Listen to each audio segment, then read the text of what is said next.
Hello दोस्तों, एक बार फिर से आपका स्वागत है हमारे यूट्यूब चैनल पर।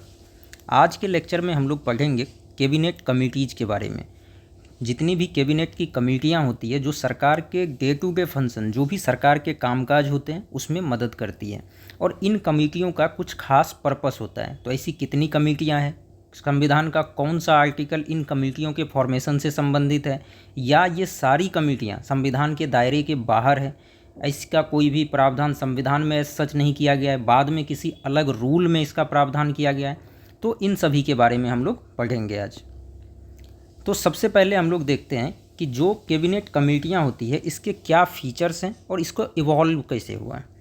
तो सबसे पहले एक रूल आप याद रखिए, ये है government of India transaction of business rule 1961। ये जो रूल है गवर्नमेंट ऑफ इंडिया का ट्रांजैक्शन ऑफ बिजनेस रूल, मतलब जो सरकार काम काज करेगी वो किस प्रकार से करेगी, इसके लिए ये रूल है 1961 का। और इसी रूल के अंदर सरकार के सारे एग्जीक्यूटिव ऑपरेट करते हैं।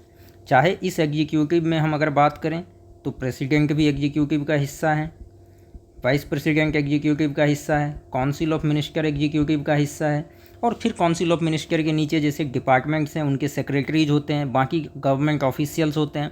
ये सभी के सभी जो भी एग्जीक्यूटिव अथॉरिटीज़ हैं इस देश में, वो सब के सब government of India transaction of business rule 1961 के तहत ही ऑपरेट करते हैं। अब यहाँ पर बात यह है कि गवर्नमेंट के जो भी बिजनेस होंगे वो इस रूल के तहत तो होंगे, लेकिन इस रूल को बनाने का और इस रूल को एक तो इस रूल के फॉर्मेशन का, और दूसरा कभी अगर इसको अमेंड करना हो तो इसका पावर किसके पास होगा, तो ये दोनों ही पावर प्रेसिडेंट को दिया गया है। ये दोनों ही पावर किसको दिया गया है, प्रेसिडेंट को। तो आर्टिकल 77(3) ये कहता है, ये आप ध्यान रखेंगे आर्टिकल।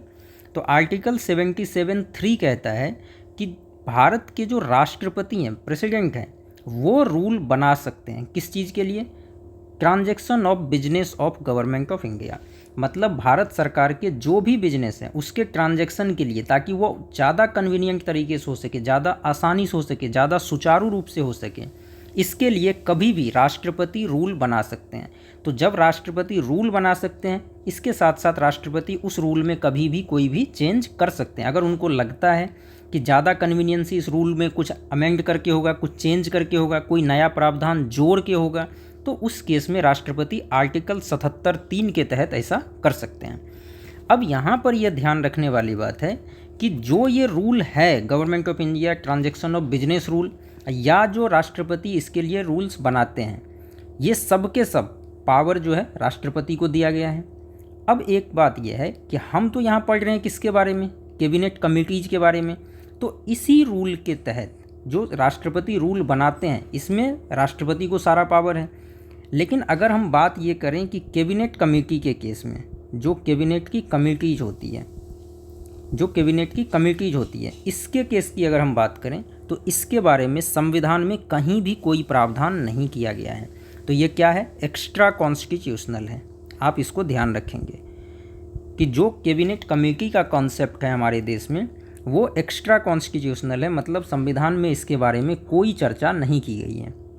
तो फिर इसका फॉर्मेशन कहाँ से हुआ, तो रूल्स ऑफ बिजनेस जो है, जो रूल्स ऑफ बिजनेस है सरकार का, वहाँ से इसका फॉर्मेशन हुआ है।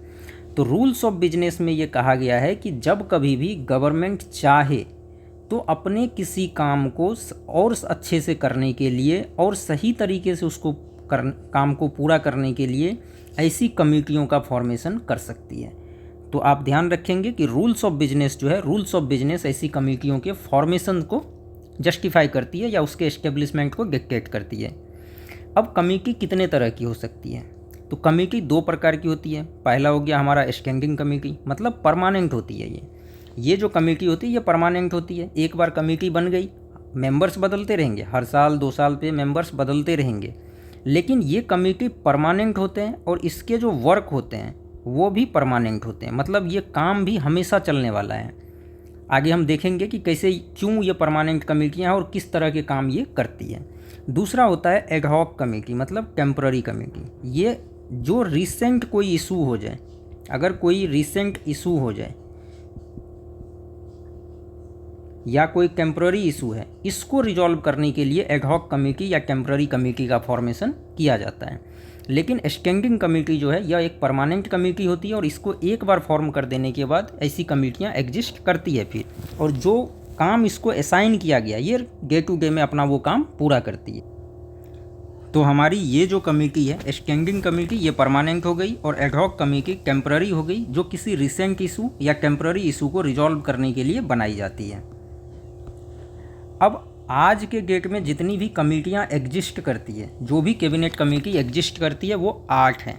पहला हो गया कैबिनेट कमेटी ऑन अपॉइंटमेंट्स, नाम से ही क्लियर है जितने भी हायर अपॉइंटमेंट्स होंगे, जितने भी हायर अपॉइंटमेंट्स होंगे सरकार में उस सभी को देखने का काम कैबिनेट कमेटी ऑन अपॉइंटमेंट का है।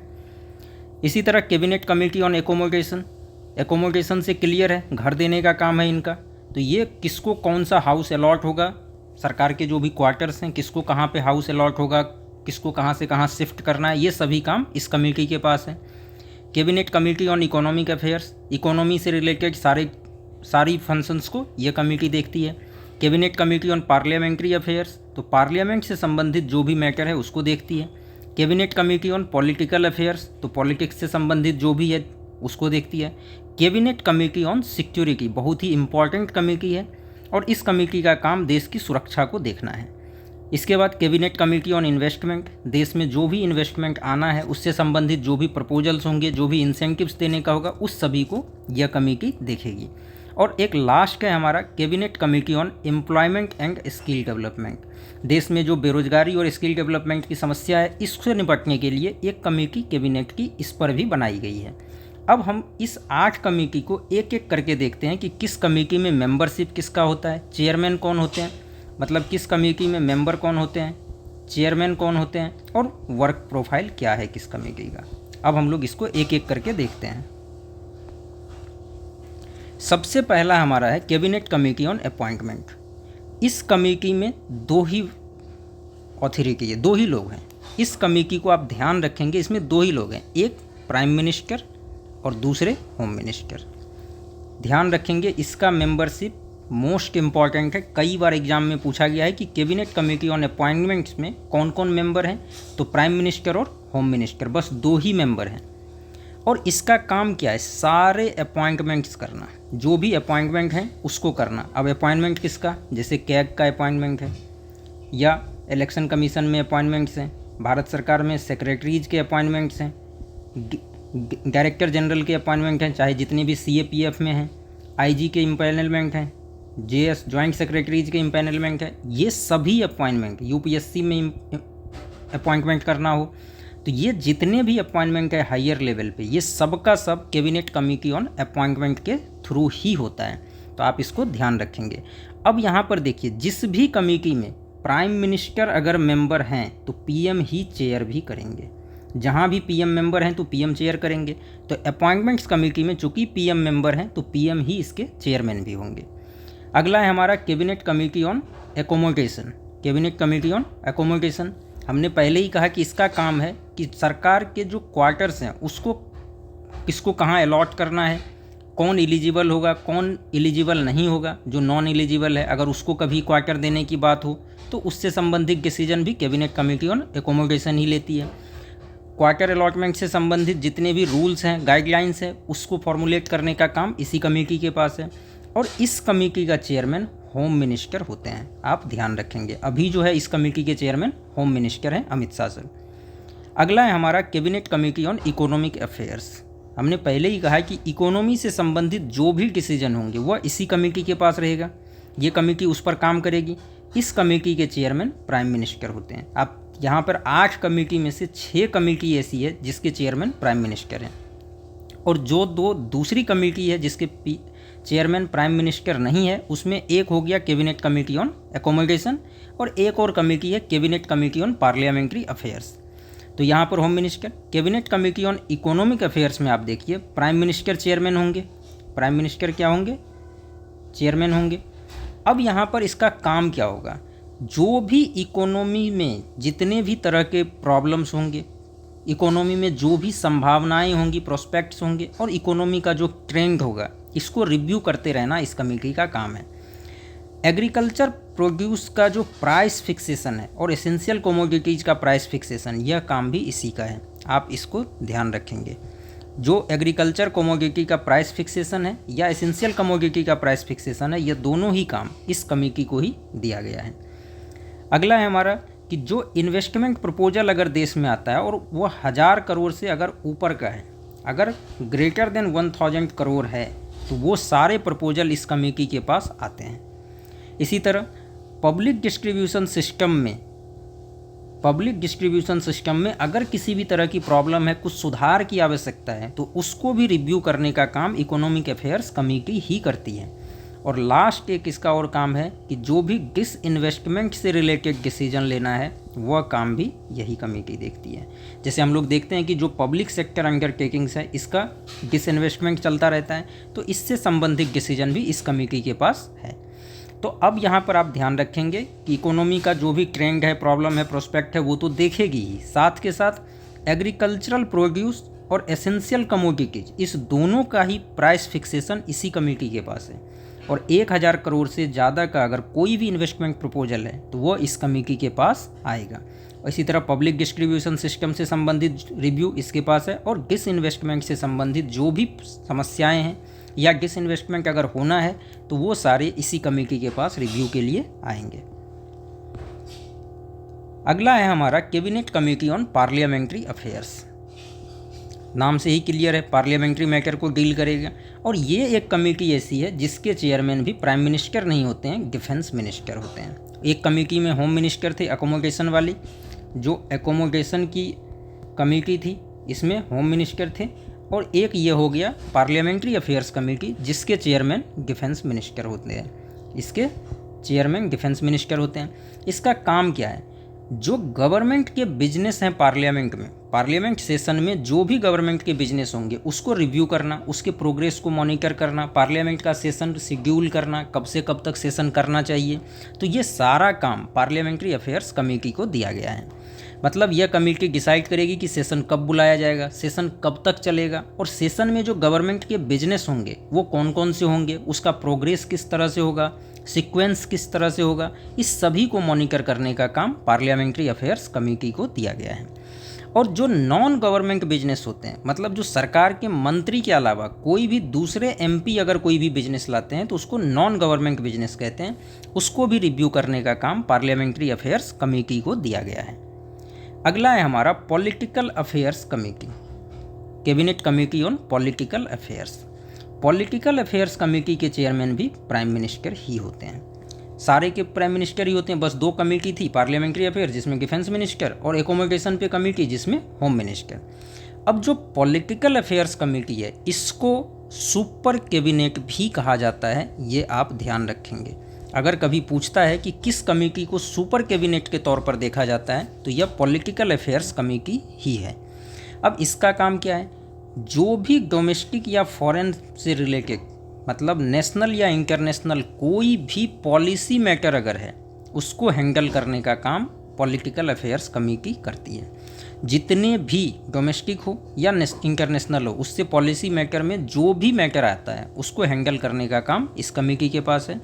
और अगर केंद्र और राज्य के बीच किसी भी तरह का विवाद है, वह भी इसी कमेटी के थ्रू हैंडल किया जाता है।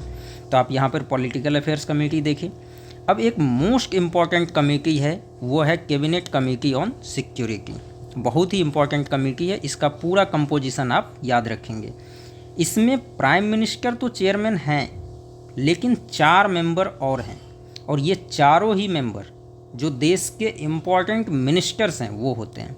फाइनेंस मिनिस्टर हो गए, डिफेंस मिनिस्टर हो गए, होम मिनिस्टर हो गए, और एक्सटर्नल अफेयर्स मिनिस्टर हो गए। ये हो गया हमारा एक्सटर्नल अफेयर्स। मतलब इस कमेटी में आप देखिए कि प्राइम मिनिस्टर के अलावा फाइनेंस मिनिस्टर को रखा गया, डिफेंस मिनिस्टर को रखा गया, होम मिनिस्टर को रखा गया, और एक्सटर्नल अफेयर्स मिनिस्टर को रखा गया। तो 5 मेंबर इसके हैं, और ये पांचों नाम आप याद रखेंगे। इसका काम क्या है? सिक्योरिटी का काम है, तो लॉ एंड ऑर्डर देश के अंदर, इंटरनल सिक्योरिटी और एक्सटर्नल सिक्योरिटी, इस सभी को हैंडल करने का काम कैबिनेट कमेटी ऑन सिक्योरिटी का ही है। और एटॉमिक एनर्जी से संबंधित अगर कोई भी मैटर, एटॉमिक एनर्जी भी सिक्योरिटी मैटर है, तो सिक्योरिटी मैटर में अगर कुछ भी है तो वो कैबिनेट कमेटी ऑन सिक्योरिटी के पास जाएगा। Law and order, internal security, external security, atomic energy से संबंधित मैटर, DRDO से संबंधित मैटर और डिफेंस प्रोडक्शन से संबंधित सारे मैटर। मतलब रक्षा उत्पादन में जो कुछ भी हम कर रहे हैं, हम जानते हैं कि दो ही ऑर्गेनाइजेशन है जो रक्षा उत्पादन कर रही है, एक तो defence production, department of defence production, और दूसरा defence research and development organisation DRDO। ये दोनों ही डिफेंस मिनिस्ट्री के अंदर हैं। तो ये सारे काम जो है कैबिनेट कमेटी ऑन सिक्योरिटी का है। मेंबरशिप याद रखिए और इसके काम याद रखिए। लास्ट 2 कमेटी हमारी और है, और वो है तो cabinet committee on investment and growth. अब यहाँ पर आप ध्यान रखेंगे कि जो cabinet committee on investment and growth है, इसके चेयरमैन डिफेंस मिनिस्टर होते हैं, और इसका काम क्या है, देश में इन्वेस्टमेंट लाना और ग्रोथ को मॉनिटर करना। तो जितने भी एसेंशियल प्रोजेक्ट हैं देश में लगने चाहिए उसको आइडेंटिफाई करती है और उसके इम्प्लीमेंटेशन को मॉनिटर करती है। तो आप इसको ध्यान रखेंगे। और एक लास्ट कमेटी है cabinet committee on skill, employment and livelihood. तो ये जो कमेटी है आखिरी हमारी, cabinet committee on skill, employment and livelihood, इसके चेयरमैन प्राइम मिनिस्टर होते हैं। और इस कमेटी का काम क्या है, स्किल से रिलेटेड काम करेगी, एम्प्लॉयमेंट जनरेशन को देखेगी और लाइवलीहुड लोगों को मिल सके इसके लिए काम करेगी। तो वर्क फोर्स पार्टिसिपेशन कैसे बढ़ेगा, स्किल दिया जाएगा, एम्प्लॉयमेंट अपॉर्चुनिटी जनरेट की जाएगी तो सबको लाइवलीहुड मिलेगा। तो वर्कफोर्स पार्टिसिपेशन बढ़ाना इस कमेटी का फोकस होता है। और वर्कफोर्स पार्टिसिपेशन कैसे बढ़ेगा, तो पहले तो स्किलिंग पे ध्यान दीजिए। पहले क्या करना होगा, स्किलिंग कीजिए, फिर एम्प्लॉयमेंट अपॉर्चुनिटी दीजिए, और एम्प्लॉयमेंट अपॉर्चुनिटी अगर मिल रहा है तो फिर तो लाइवलीहुड मिल रहा है उसको। तो इस कमेटी के पास यही काम है। तो ये थी हमारी 8 कैबिनेट कमेटियाँ। कितनी, 8 कैबिनेट कमेटी। ये हमारे आज के लेक्चर्स थे। तो धन्यवाद दोस्तों, आज के लिए इतना है।